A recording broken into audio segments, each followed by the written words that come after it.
Good morning friends, आपका बहुत बहुत स्वागत है academy of science and arts by author Prakash sir के यूट्यूब चैनल पर। आज चर्चा करेंगे हम नरेशन के बारे में। बहुत इंपॉर्टेंट टॉपिक है जो कि आपके बहुत सारे एग्जाम के लिए इंपॉर्टेंट है। नरेशन के बारे में चर्चा करेंगे। अगर आप मेरे चैनल पर नए हैं तो मेरे चैनल को सब्सक्राइब करें, लाइक करें, शेयर करें और पूरा वीडियो देखिएगा। सबसे पहले जानते हैं नरेशन होता क्या और इसका क्या इंपॉर्टेंस है हमारे डेली लाइफ में या हमारे इंग्लिश ग्रामर में जो है नरेशन का क्या महत्व है, इंग्लिश को सिखाने में नरेशन का क्या महत्व है, उसको समझने का प्रयास करेंगे। नरेशन का महत्व जो है बहुत ज़्यादा है।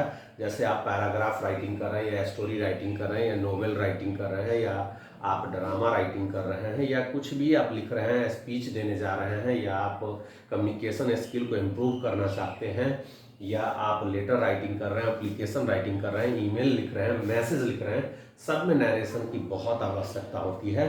तो हम नरेशन के बारे में सबसे पहले हम ये जानेंगे कि what do understand by narration, narration का मतलब क्या होता है उसको समझने का प्रयास करेंगे। तो narration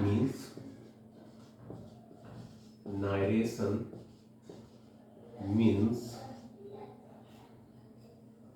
to narrate something said by someone। वैसे नरेशन का मतलब होता है कथन। नरेशन का जो मतलब होता है कथन, और narration means to narrate something said by someone. इसका ये मतलब होता है कि किसी के द्वारा कही गई बातों को फिर से कहना नरेशन कहलाता है। अगर कोई व्यक्ति कुछ बोला और उसी के बातों को हम फिर से उसी को कह रहे हैं, उसी की बातों को, तो उसे हम नरेशन बोलते हैं। मतलब वक्ता के बातों को कहना, कही गई बातों को, किसी के द्वारा कही गई बातों को फिर से दोहराना, फिर से रिपीट करना, बताना नरेशन कहलाता है। Therefore I have written here narration means to narrate something said by someone। मतलब नरेशन का मतलब होता है नरेट करना, कुछ नरेट करना, किसी के द्वारा जो बात कही गई है उसको क्या करना, बताना, उसको बताना, नरेट करना। हम जानते हैं नरेशन जो होते हैं दो तरह के होते हैं। एक डायरेक्ट स्पीच होता है, डायरेक्ट स्पीच, और दूसरा जो होता है वो होता है इनडायरेक्ट स्पीच। इनडायरेक्ट स्पीच किसी के द्वारा कही गई बातों को हम दो तरीके से कह सकते हैं। कोई भी व्यक्ति अगर कुछ कहा है तो उसको एक्सप्रेस करने के लिए we have two ways to express the statement which has been spoken by the person and the speaker। अगर हम कोई कही गई बात की है और जैसा कहा गया है वैसे ही उसको अगर कह रहे हैं, वैसे ही एक्सप्रेस कर रहे हैं, वक्ता के द्वारा कही गई बातों को हूबहू उसी के शब्दों में कहना डायरेक्ट नरेशन कहलाता है। लेकिन वक्ता के बातों को हूबहू उसी के शब्दों में कहकर अपने स्टाइल में कहना इनडायरेक्ट नरेशन कहलाता है। दोस्तों इनडायरेक्ट नरेशन हम अक्सर डायरेक्ट से इनडायरेक्ट और इनडायरेक्ट से डायरेक्ट करते हैं। तो इनडायरेक्ट नरेशन क्या है कि इनडायरेक्ट नरेशन क्या है, वक्ता के द्वारा कही गई बातों को उसी के स्टाइल में न कह करके अपने स्टाइल में बताना इनडायरेक्ट नरेशन कहलाता है। और वक्ता के बातों को हूबहू उसी के स्टाइल में बताना क्या कहलाता है, डायरेक्ट स्पीच कहलाता है, डायरेक्ट नरेशन कहलाता है। हम तो ये समझ गए डायरेक्ट नरेशन इनडायरेक्ट नरेशन क्या होता है, इसको हम समझ गए, नरेशन क्या होता है उसको समझ गए। अब हम आगे जो बात करने जा रहे हैं वो बात करने जा रहे हैं, कुछ सेंटेंस देखते हैं। उस सेंटेंस को आपको गौर से देखना है। यहाँ पर हम कुछ सेंटेंस लिखेंगे। लुक एट दिस सेंटेंसेस, इन वाक्यों को गौर से देखिए। Be careful, pay attention on my class, be a good listener, must watch carefully and share this video among your friends. Look at this sentences. Sentence देखते हैं। एक सेंटेंस है, Mr Nitish Kumar, Mr Nitish Kumar says I shall develop Bihar. गौर से देखिएगा दोस्तों, हमने एक सेंटेंस लिखा, Mr Nitish Kumar says I shall develop Bihar. इस सेंटेंस में देखिए तो सबसे पहले समझना है, इसका बेसिक इंट्रोडक्शन समझना है नरेशन का। तो मिस्टर नीतीश कुमार सेज है ना, ये फर्स्ट क्लाउज है, पहला क्लाउज है डायरेक्ट नरेशन का, और ये आपका क्या है, सेकेंड क्लाउज है, सेकेंड क्लाउज है। ठीक है, तो सबसे पहले समझेंगे ये जो मिस्टर नीतीश कुमार है इस सेंटेंस में डायरेक्ट स्पीच में इसको बोलते हैं रिपोर्टर। रिपोर्टर बोलते हैं या स्पीकर बोलते हैं, और ये जो सेज है इसको बोलते हैं रिपोर्टिंग वर्ब। याद रखिएगा ये जो वर्ब है ये क्या है, रिपोर्टिंग वर्ब है। सेज यहाँ पर रिपोर्टिंग वर्ब है और मिस्टर नीतीश कुमार जो है रिपोर्टर है या स्पीकर है। और ये जो देख रहे हैं डबल इन्वर्टेड कॉमा के अंदर में जो है इसको बोलते हैं रिपोर्टेड स्पीच, रिपोर्टेड स्पीच। याद रखिएगा मैं डायरेक्ट स्पीच की बात कर रहा हूँ। Mister Nitish Kumar says I shall develop Bihar. Mister Nitish Kumar कहते हैं मैं बिहार का विकास करूंगा। इस सेंटेंस में नीतीश कुमार ने जैसे कहा वैसे ही उसकी बातों को हमने लिख दिया। तो ये डायरेक्ट नरेशन में जो होता है ये आपका रिपोर्टर है मिस्टर नीतीश कुमार, और सेज जो है वो रिपोर्टिंग वर्ब है, और जो डबल इन्वर्टेड कॉमा के अंदर में जो बात है आई शैल डेवलप बिहार वो रिपोर्टेड स्पीच है। इसीलिए कई बार नरेशन को जो है रिपोर्टेड स्पीच भी कहा जाता है, रिपोर्टेड स्पीच भी कहा जाता है। याद रखिएगा नरेशन को दूसरा नाम नरेशन का रिपोर्टेड स्पीच भी है। तो हम बात कर रहे हैं, देखिए ये हो गया आपका स्पीकर हो गए या रिपोर्टर हो गए, ये रिपोर्टिंग वर्ब हो गया, और ये रिपोर्टेड स्पीच हो गया। तो आपको समझ में आ गया होगा रिपोर्टर किसको बोलते हैं, रिपोर्टेड स्पीच किसको बोलते हैं, और रिपोर्टिंग वर्ब किसको बोलते हैं। अब आगे हम चर्चा करते हैं कि कैसे किस किस का जो है इनडायरेक्ट नरेशन होता है, किस किस का इनडायरेक्ट नरेशन नहीं होता। सबसे पहले हम बोलते हैं प्रेजेंट। एक रूल नंबर 1 है, इसको ब्रेन में रखना है। ये रूल नंबर 1 है दोस्तों, प्रेजेंट प्लस प्रेजेंट। याद रखिएगा प्रेजेंट प्लस प्रेजेंट। प्रेजेंट यहां पर क्या है, रिपोर्टिंग वर्ब, रिपोर्टिंग वर्ब, और यहां पर प्रेजेंट क्या है, रिपोर्टेड स्पीच, रिपोर्टेड स्पीच। पहले ये बताएंगे कि किस किस का जो है टेंस चेंज नहीं करता है इनडायरेक्ट नरेशन में बदलते समय। अगर डायरेक्ट स्पीच का पहला भाग, जैसे इसका एक एग्जांपल लेंगे, he says to me I read a book. इस सेंटेंस को गौर से देखिए दोस्तों। तो यहाँ पर ये क्या है, आपका रिपोर्टिंग वर्ब है। सेज यहाँ पर क्या है, रिपोर्टिंग वर्ब है, और आपका ये आई रीड ए बुक क्या है, रिपोर्टेड स्पीच है। रीड क्या है, रिपोर्टेड स्पीच है। तो याद रखिएगा रीड क्या है, रिपोर्टेड स्पीच है। आपको समझने की जरूरत है ये रीड क्या है, रिपोर्टेड स्पीच है। रीड क्या है, reported. I read a book जो है क्या है, रिपोर्टेड स्पीच है दोस्तों। याद रखिएगा रिपोर्टेड स्पीच है, ठीक है। तो सबसे पहले जब हम इनडायरेक्ट नरेशन में बदलते हैं तो सबसे पहले डायरेक्ट स्पीच के दोनों आपके टेंस को आइडेंटिफाई करना है, रिकॉग्नाइज करना है। जैसे ही सेज टू मी किस टेंस में है और आई रीड अ बुक किस टेंस में, ये रिपोर्टिंग वर्ब किस टेंस में, तो ये आपको दिख रहा होगा ये V5 है। तो V5 कहाँ यूज होता है, सिंपल प्रेजेंट टेंस को, सब्जेक्ट प्लस V5 है, इसका मतलब क्या है, ये सिंपल प्रेजेंट टेंस है, सिंपल प्रेजेंट टेंस है। और प्लस आपको ये रीड क्या है, V1 है, तो V1 भी सिंपल प्रेजेंट टेंस है, सब्जेक्ट प्लस V1, क्योंकि सिंपल प्रेजेंट टेंस का रूल ही होता है subject plus V1 oblique V5 plus subject simple present tense का। तो यहाँ पर देख रहे हैं V5 का इस्तेमाल हो रहा है, तो ये सिंपल प्रेजेंट टेंस है। ये डायरेक्ट स्पीच का पहला भाग reporting verb simple present tense में, और रिपोर्टेड स्पीच भी देख रहे हैं आई रीड अ बुक, ये क्या है, सिंपल प्रेजेंट टेंस में, सिंपल प्रेजेंट टेंस में है। तो याद रखिएगा हमने ये एक रूल है बहुत महत्वपूर्ण कि अगर डायरेक्ट स्पीच का रिपोर्टिंग वर्ब प्रेजेंट टेंस में हो और रिपोर्टेड स्पीच में भी प्रेजेंट टेंस में हो तो no change in tense, no change in tense, tense में कोई बदलाव नहीं होता है दोस्तों। अगर डायरेक्ट स्पीच का पहला भाग रिपोर्टिंग वर्ब प्रेजेंट टेंस की किसी भी टेंस, जानते हैं प्रेजेंट टेंस 4 टाइप होता है प्रेजेंट टेंस का, simple present, present continuous tense, present perfect continuous tense. अगर ये जो रिपोर्टिंग वर्ब है ये सिंपल प्रेजेंट टेंस में हो या प्रेजेंट कंटीन्यूअस टेंस में हो या प्रेजेंट परफेक्ट टेंस में हो, दोनों में से ये रिपोर्टिंग वर्ब या रिपोर्टेड स्पीच प्रेजेंट के किसी भी टेंस में रहेगा तो no change in tense during changing into indirect narration. If the reporting verb is simple present tense, reported speech is simple present tense. During changing into indirect narration, tenses will not be changed, but according to first person will be changed according to subject, and second person will be changed according to object of reporting verb, and third person will not be changed, and in the place of inverted comma, that can be used here. Okay, here I am telling that if the if the reporting verb is present tense and reported speech is also present tense, during changing into indirect narration, tenses will not be changed but persons will be changed, and in the place of inverted commas you are ordered to use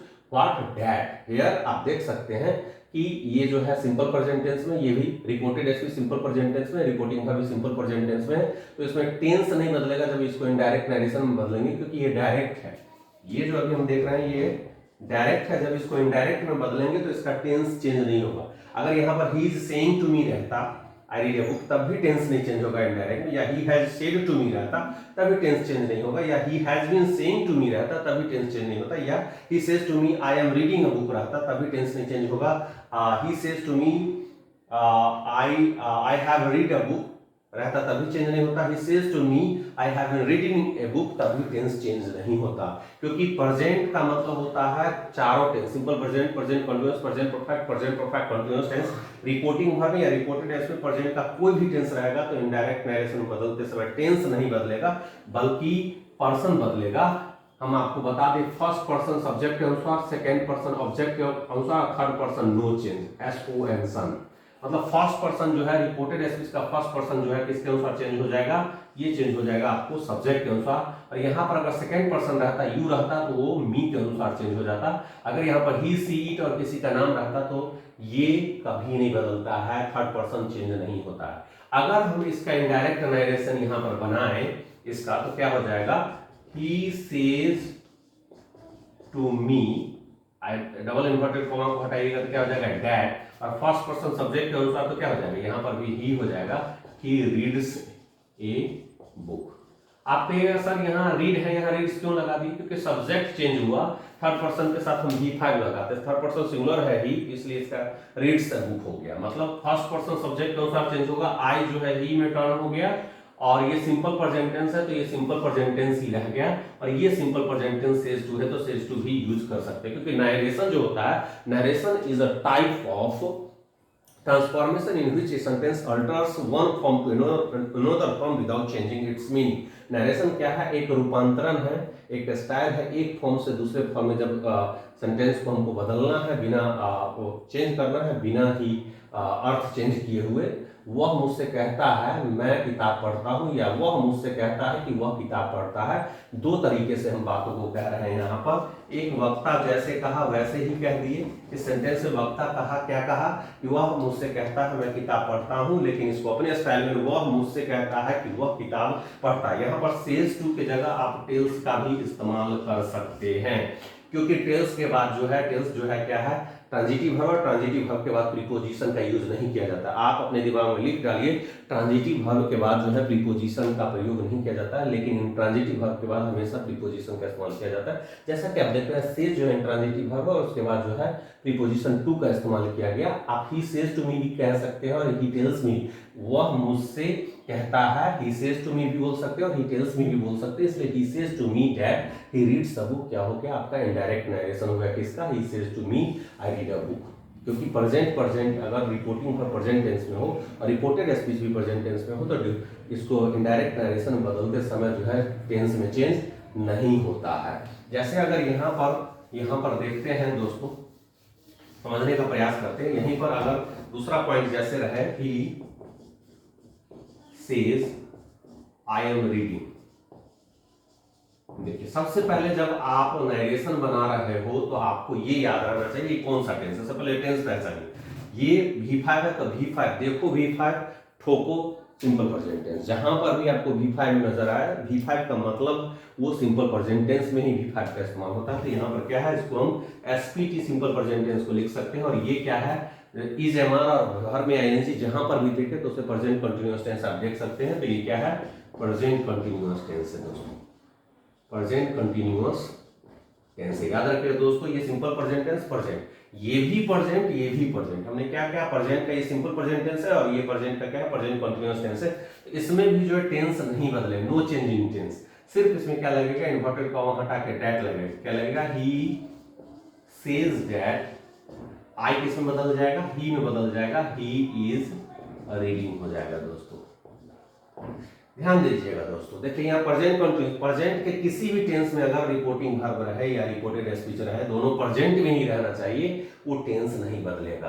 कुछ और भी हम वाक्य को देखते हैं, direct से indirect बनाने का प्रयास करते हैं। तो देखिएगा, ध्यान दीजिएगा, आपको कैसा ये वीडियो लग रहा है देखिए, शेयर कीजिएगा। जैसे हम कहते हैं he says to me you have taken tea. यहां पर इसको देखिए तो सबसे पहले हमने कहा कि आपको identify, you have to identify the tense first, reporting verb किस टेंस में है और रिपोर्टेड स्पीच। आप इस सेंटेंस में दो पार्ट देख रहे हैं, ये डायरेक्ट नरेशन है दोस्तों, डायरेक्ट नरेशन है, इसको इनडायरेक्ट में बदलना है। तो सबसे पहले इसको जानेंगे कि कौन सा टेंस है। V5, V5 का मतलब ही सिंपल प्रेजेंट टेंस होता है, तो यहाँ पर क्या लिखेंगे, सिंपल प्रेजेंट टेंस, और प्लस ये क्या है, हैज है, और V3 अगर दिखाई दे तो समझो प्रेजेंट परफेक्ट टेंस है। ये यहाँ पर क्या है, प्रेजेंट परफेक्ट टेंस है दोस्तों। क्या है ये, प्रेजेंट परफेक्ट टेंस है दोस्तों, याद रखिएगा।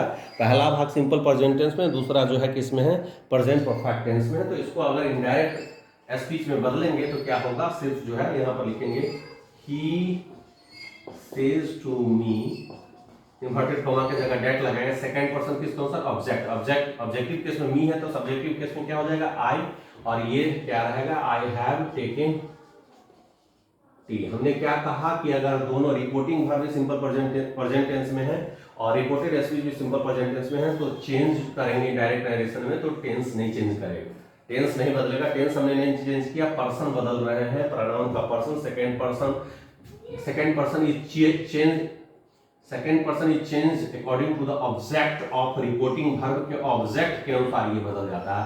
तो यू किस में बदल गया, आई कैसे हो गया, क्योंकि यू जो है चेंज हो जाएगा ये ऑब्जेक्ट के अनुसार। तो ऑब्जेक्ट मी है तो मी का सब्जेक्ट लिए, तो ऑब्जेक्टिव केस में ना मी है, तो मी का सब्जेक्टिव केस क्या हो जाएगा, आई हो जाएगा। तो he says to me that I have taken tea, या ही टेल्स मी, ये भी बोल सकते हैं आप कि अगर टू को हटाना चाहते हैं तो he tells me that I have taken.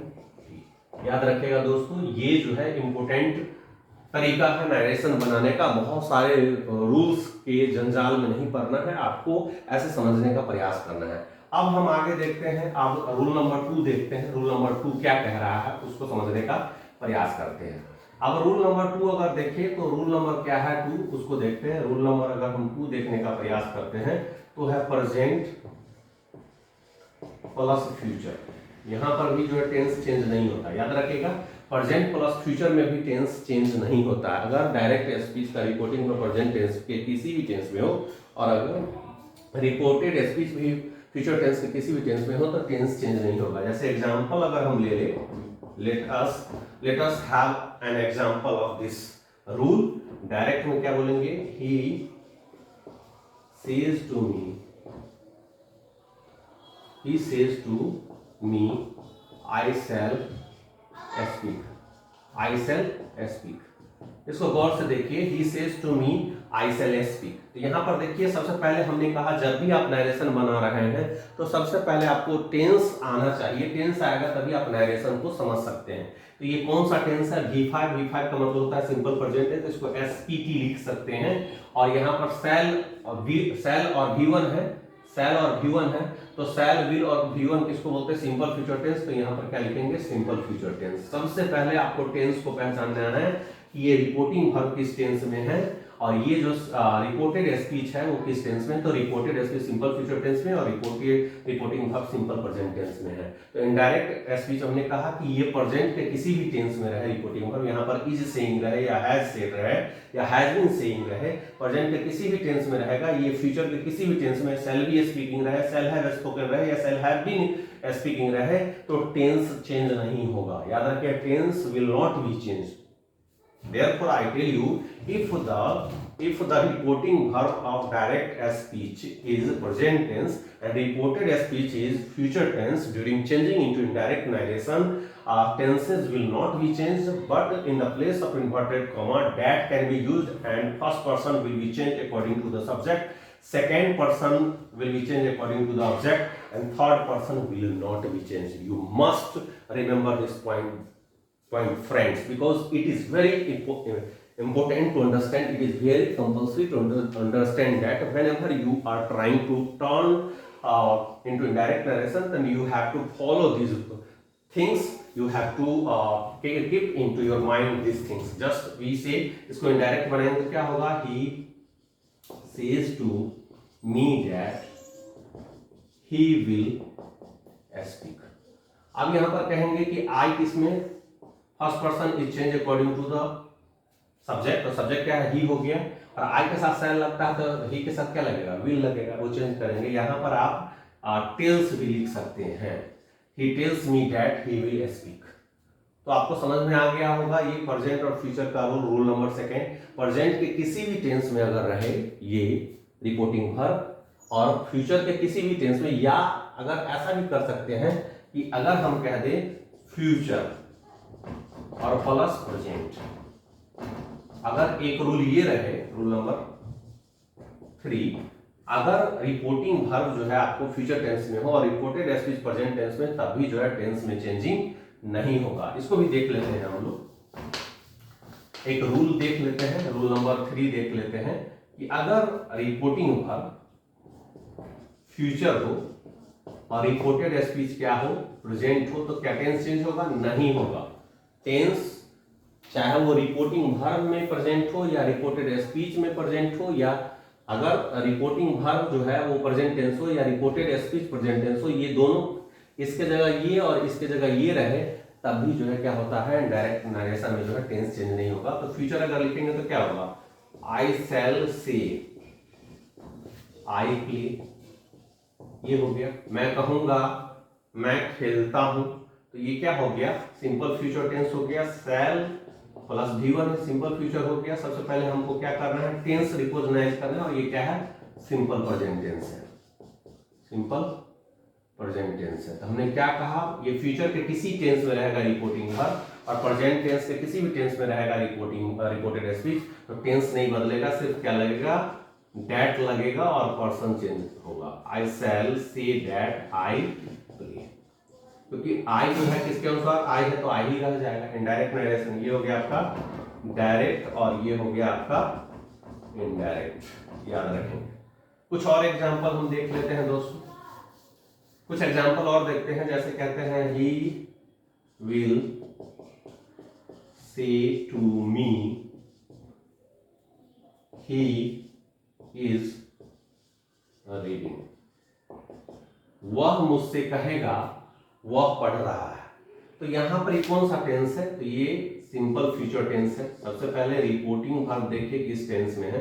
Simple future tense में है। और ये किस टेंस में है? तो ये प्रेजेंट कंटिन्यूअस टेंस में, is am are plus V4। हमने बताया कि आपको प्रेजेंट कंटिन्यूअस टेंस का नॉलेज होना चाहिए। तो ये प्रेजेंट, तो ये फ्यूचर प्रेजेंट है, तो टेंस चेंज नहीं होगा, पर्सन चेंज होगा। तो क्या लिखेंगे? He will say to me that, inverted comma को हटाने के लिए थर्ड पर्सन ही है, तो चेंज ही नहीं होगा। तो क्या लिखेंगे? ही इज रीडिंग। याद रखिए जब इनडायरेक्ट स्पीच में लिखते हैं,